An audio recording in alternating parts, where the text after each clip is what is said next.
Hello, everybody.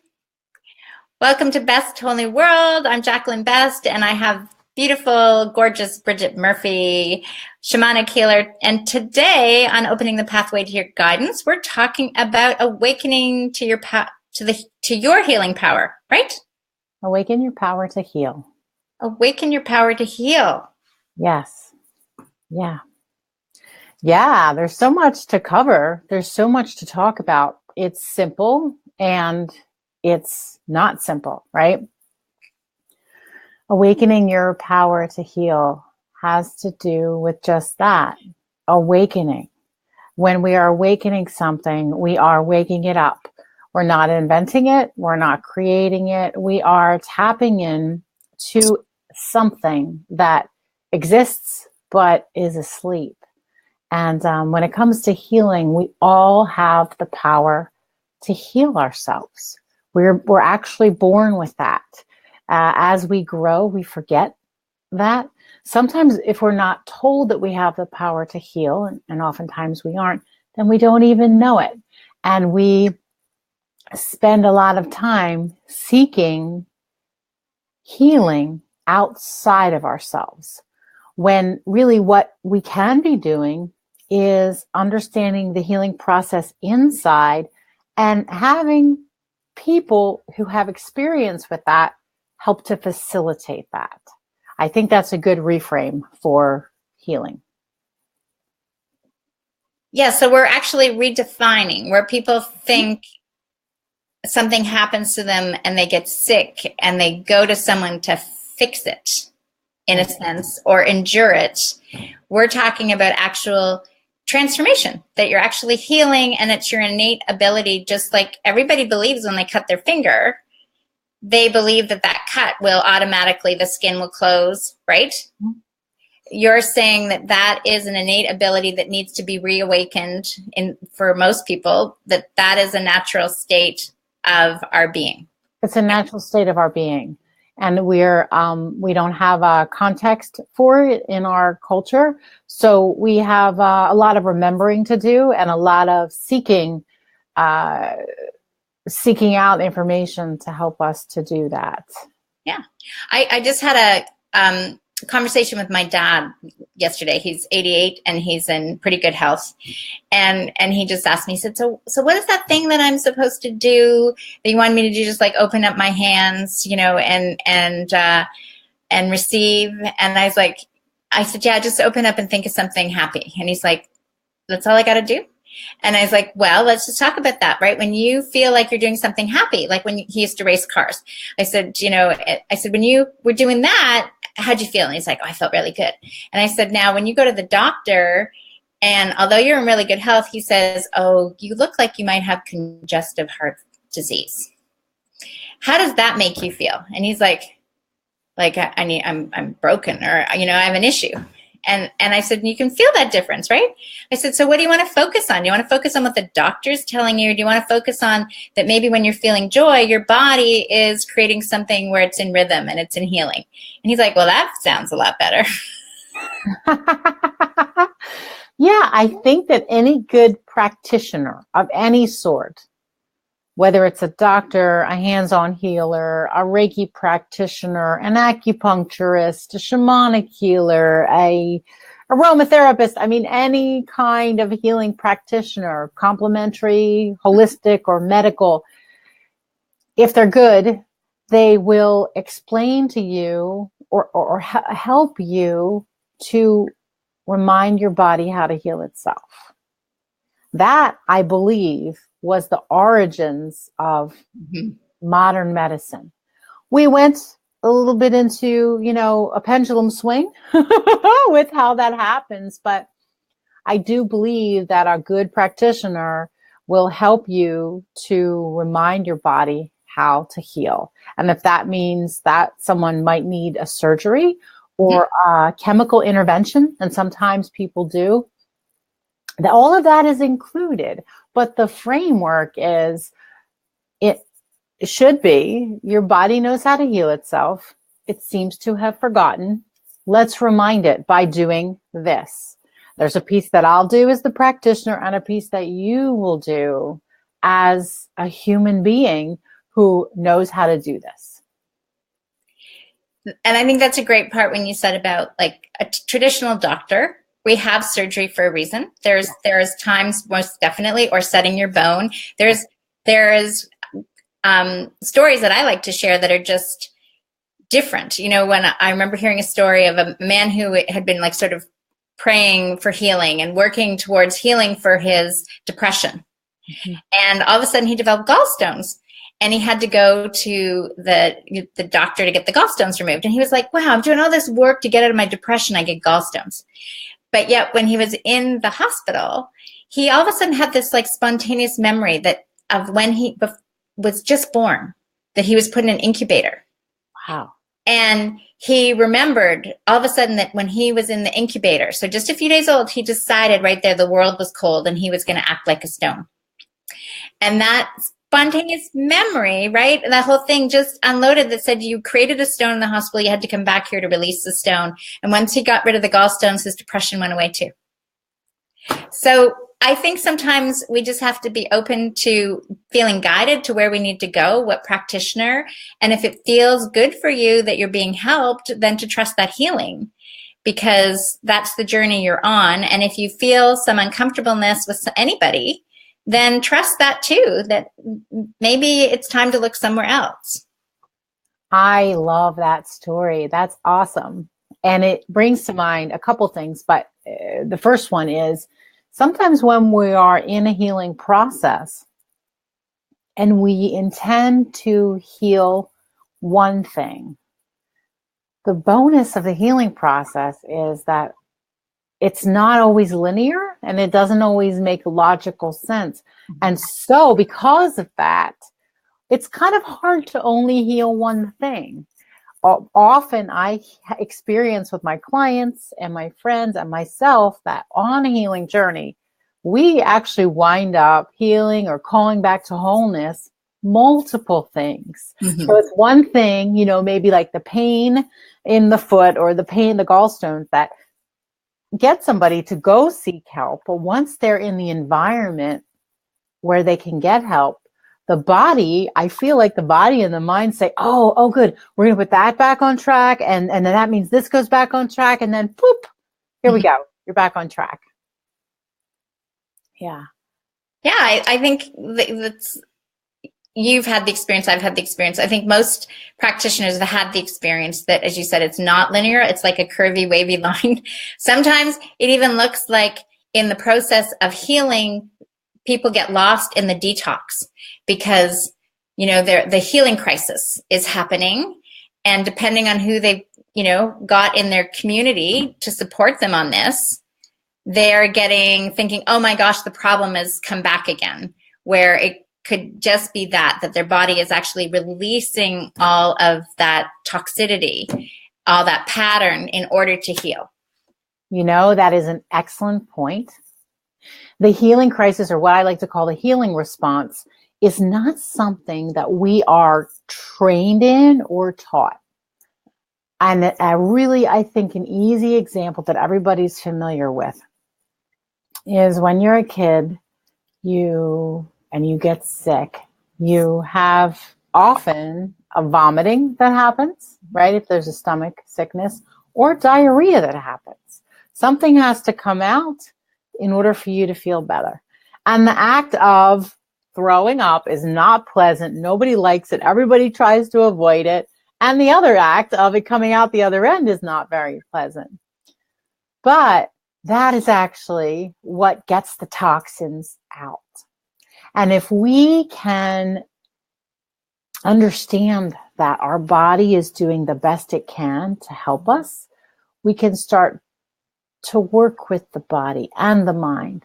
And understanding that getting rid of the toxins is actually part of the healing process. If we knew that from birth, if we really had conversations around that and normalized that, I think we as adults would be in a different place around supporting our bodies and being a little more relaxed with healing. Yeah. Well, yeah. I mean, Destiny and Faith, like that's how they were raised. So, as the first child, right, you you kind of are manageable. But when the second child and the older child is into other things, there's exposures to the second child that the first one didn't have, right? That were a little out of control. So I remember a time where Destiny's kindergarten, because she went to the Waldorf school. So most of the kids believed in not being vaccinated, and childhood illnesses were great for you. And one of the kindergartens came down with pertussis. And so the other kindergarten were all like going, are our kids going to get it? Are they not going to get it? Because, that was the one that you were always a little antsy of. And Faith was just like, she was like, not even, I think she was like 9 months. And I'd be watching her, because she wasn't vaccinated either. I'd be watching her and I'd hear this, and I'd be like, was that a, and you just have to go, no, just relax. I had to realize my sense of fear, relating to that was more contagious than anything else. Yes. And so to relax in that and trust that I will be guided, I'm giving her, she's still nursing and all the things that went on, she was fine.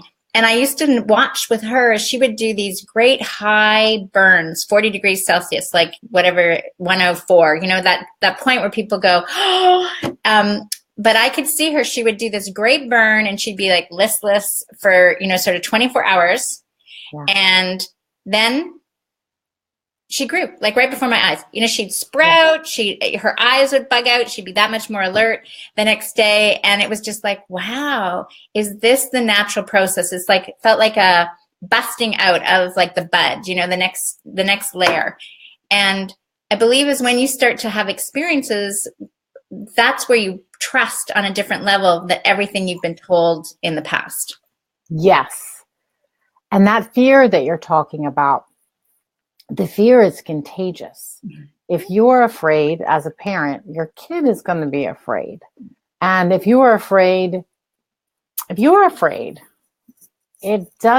make all sorts of choices out of fear, a lot of choices out of fear. And I really wish there's so many places to go with this. I really wish that our medical system would encourage people to slow down a bit when they receive a diagnosis or are dealing with a health challenge.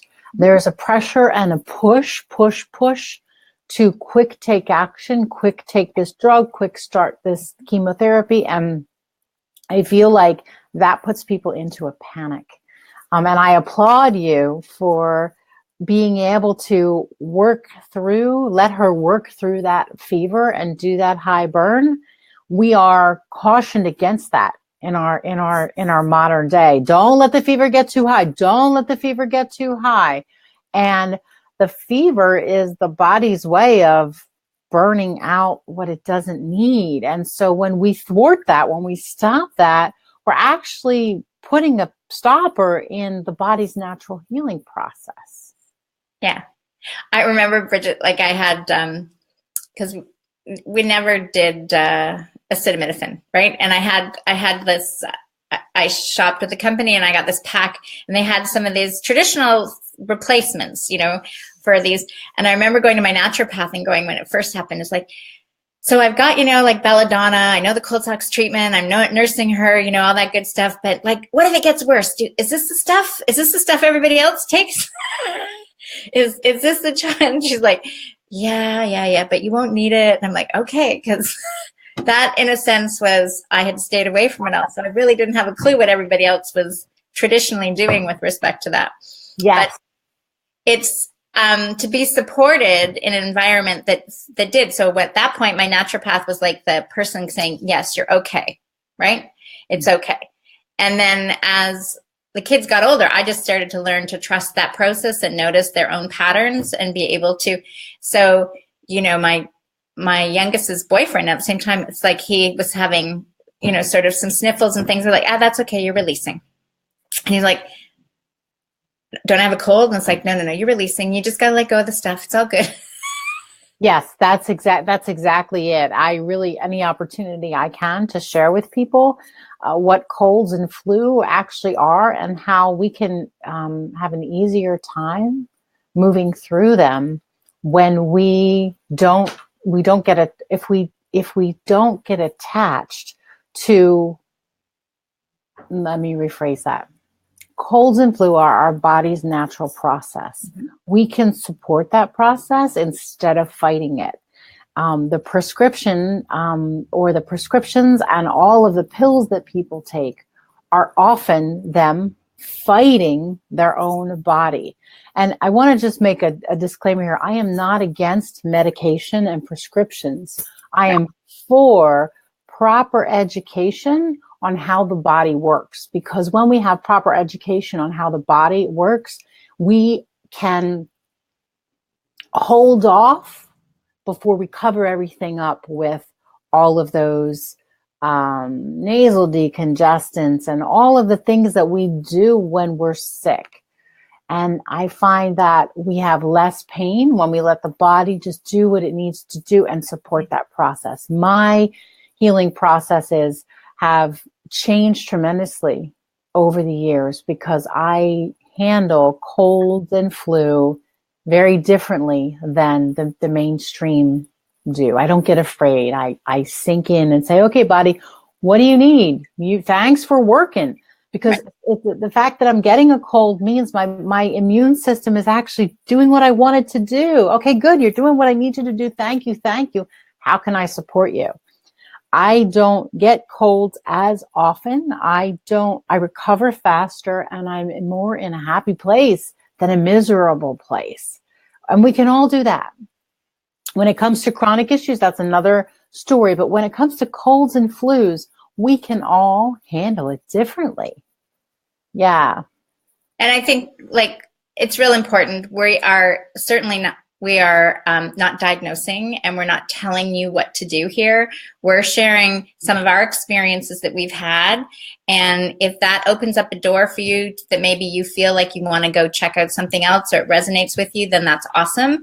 But, if you're taking drugs and you're under medical care, we're still telling you to go do those things, Oh, absolutely. Yeah. I want to be clear on that one when you said the disclaimer. I do remember when I was in Africa years ago, I was on a trip, and there was a young medical doctor that was with us. And she immediately, because y'all get told, take the Imodium, right? Because you're going to get that diarrhea or something. You're going to eat something. And she immediately told us, there was about 10 of us on the truck trip, and she's like, don't do it. Every one of you is going to get something. Most likely, it's going to last 3 days. It's going to go through your system. It's going to make your whole trip in Africa much better if you just let the system work through you. And literally we were on this 5-week truck trip, and we'd have to be like, what? Stop the truck. And you'd have to run out for that moment to get rid of the things. But, I think it probably did help our immune system overall. Yes, it does. I'm glad to hear that. I'm glad that you encourage that process. We, the definition of a healer is not somebody who does healing for you. It's someone who has gone through a process that enables them to help you go through a process. And I think that's really important. There's we're all healers. We all have because we breathe and we have skin and bones and flesh. We all have the ability to heal. Some folks do that really well and become a beacon to help others with it. And some folks just heal themselves. I think it's really important. And I did a lot of work around the word healer. And a lot of people don't like the word healer because they feel like that denotes somebody who does the healing for someone else. I don't think that way. I feel like a healer is a leader, somebody who does a lot of healing on themselves and can guide other people through getting in a relationship with their own healer. That's how I feel about that. And I think that it's important to say that. You're giving me a breakthrough on this one, Brighid, because I would be that person that would say, yeah, I think it's natural. Healing is natural, and there's this force that's designed to help you natural. So when anybody calls me and they say, well, you're like a healer, and I'm like, no, I don't do the healing. But now that you've just said what you had to say, I'm going to go back and listen again because what you said resonated. It's like, okay, because really if healer is like healing, it's just it's the extension of the process of helping facilitate that healing. So yeah, thank you. Yeah, you're welcome. It's facilitating a process and becoming familiar with the process to help others go through it. That's really what a healer is. And I had to do I had to go through a lot to be able to use that word, because I also thought the same thing. Who am I? That's not what I'm doing. I'm not doing it for other people. And there was a power in it for me personally in claiming that word. And I still get a lot of heat and feel a lot of heat, not directed towards me, but using the word healer brings up stuff for people. And I'm willing to talk about it. I'm willing to talk about my choice to use that word for myself. Yeah. Yeah. I feel like we should sort of dissipate it a little bit. It doesn't have to be so darn charged. Yeah. Right. Yeah. Yeah. No, that's because I know I've actually felt like when somebody has said that to me, and they've, because they have had that experience, and I say like, somehow I've been in the process of it, but I realize also I'm taking away from the gratitude or the experience that person is sharing with me, right? Like and so what you've just shared here is creating a new opening. Thank you. Yeah, well, I'm also just thinking about if you were to go and you needed maybe you need some gastric help, maybe you're going to have a colonoscopy, and you make an appointment with the gastroenterologist, and the gastroenterologist, you come in the door and she says, "I'm not a doctor." How is that gonna? I mean, like the gastroenterologist is a doctor who is a healer, right? I mean, it's really right. Right. There's a lot to it. And I think it's okay to claim a title when you are in the field doing that type of work. Yeah. So as we're helping everybody awaken to their own inner healer,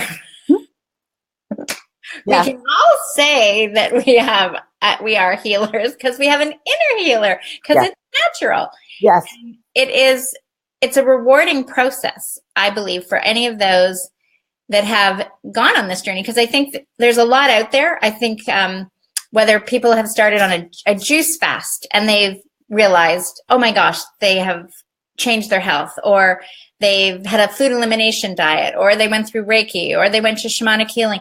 But as you recognize that you've had a healing, you naturally want to share with other people that, oh my gosh, this is a great thing. You don't have to do it the same way. And I feel that that's really the conversation that's existing now is, again, just like all the other systems, the medical system really has turned around to be it's outdated in so many ways. Yeah. And I believe that we're changing that. Mm-hmm. I believe that all over the planet, we're getting an upgrade, including in our medical fields and our, what's possible with healing. I think it's a really exciting time. One of the things that I do is really help us to reframe mm-hmm. our language and our mindset around healing. And there are quite a few things that we can do differently that help us to allow healing to occur versus trying to force healing to occur. And as we go through the next couple of weeks, I will share those pieces. I'll share those little shifts that we can have and signs that healing is happening. Yeah, that would be awesome, because I think it's like having those road posts, and it is different if you look at it, as you and I both have done, is if you have a cold, right? And you immediately go, okay, so I'm releasing, or my body's reorganizing, or it needs a break, whatever my body's saying, versus going, something's wrong. So when you shift that beginning process, it opens up whole kinds of new possibilities. And new possibilities. And that in that place, mm-hmm. that opening that's created, something new can occur in the body and in the mind. And whenever there's a change in the body, there's a change in the mind. And whenever there's a change in the mind, there's a change in the body. Yes. Yeah. And some of it has to do with what we're thinking. in that process, right? People go placebo, you know, we've talked about that. But I'm sure you've read or heard about the biology of belief, Dr. Bruce, like Bruce Lipton's book, not doctor, he's just a Bruce Lipton. But again, that, you know, had to do with surgery, right? In terms of, it wasn't just about pill A, pill B. So there's lots of new evidence that is supporting science that is supporting the anecdotal experiences that people have been sharing over history. Yes. Yes. Yes. So not new, we're just bringing it forth in a different manner. Yeah, it's coming through in a way that we can understand it. Because I really feel, I mean, I am all about the practical. I really like to, I like to share things that are practical and that can help us understand right here on the planet where we are in a grounded way. So yeah, I'm happy. I'm looking forward to this series with you. I just want to say, if anybody wants to get a head start on what we're going to be, some of the things we're going to be talking about in Awaken Your Power to Heal, they can check out my YouTube channel. It's just Brighid Murphy. I have 10 signs that our healing is happening. And everyone who has gone through and watched those has reported that it's really been helpful in understanding their own healing. So we're going to talk about those along the way, but I just wanted to put that out there on the YouTube. It's on the YouTube channel. Awesome.